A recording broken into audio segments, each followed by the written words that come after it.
So, what are the natural leadership strengths and corresponding liabilities of an Enneagram Nine? So, an Enneagram Nine is usually naturally a good listener and a good mediator. When people come to them, they're really good at resolving conflict. They love having a team that gets along really well together and loves working with that team towards a shared purpose, something that they could do together that maybe no one of them could do but on their own. The corresponding liability, though, is a nine loves that harmony so much and does not like the ripples of conflict.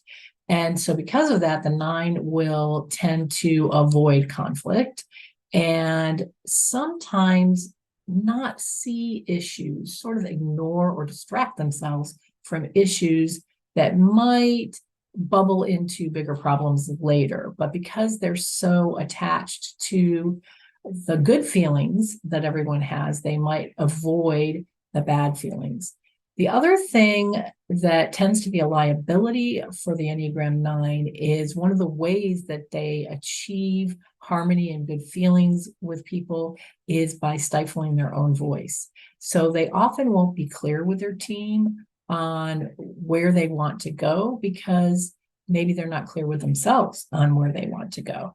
And so that tends to be a little bit of a liability because the team isn't quite sure of their direction at all times. They may not be quite sure of their priorities. So, what are some development tools and practices that you can use if you are an Enneagram 9 leader to become more effective? So the first thing that's really important is as an Enneagram 9, you may not be really aware of what you want or what is driving you, what really matters to you, because you may be used to sort of shutting your own voice down. So one of the things that's really important in the journey of an Enneagram 9 is learning to find your voice. And that's often not easy. Someone might ask you your opinion and you might not know it right away, or you might just automatically think about what you should be saying. And so, almost the first step, anytime you decide that you really want to focus on growth, is to really get clear on your own values and what really matters to you so that you can get kind of an inner clarity on what's important. And then once you have that inner clarity, you want to practice articulating it. You want to practice telling people what it is that matters to you and what it is that you need from them.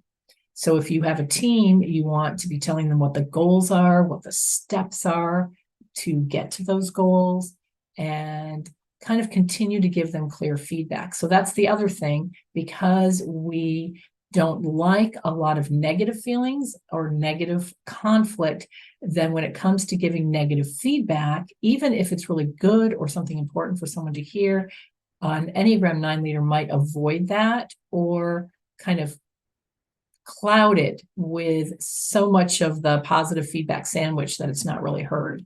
So it's important for an Enneagram 9 to learn how to be direct, but they need a way to be direct that feels kind, that feels like it's not going to be hurtful, and that instead it's going to really be helpful. And so the practices are understanding what it is that's important, getting a lot of inner clarity, learning to articulate that clarity, and then practicing articulating what it is that you want from somebody, that you need from somebody, that you expect from somebody, but in a way where it doesn't feel like it's unkind.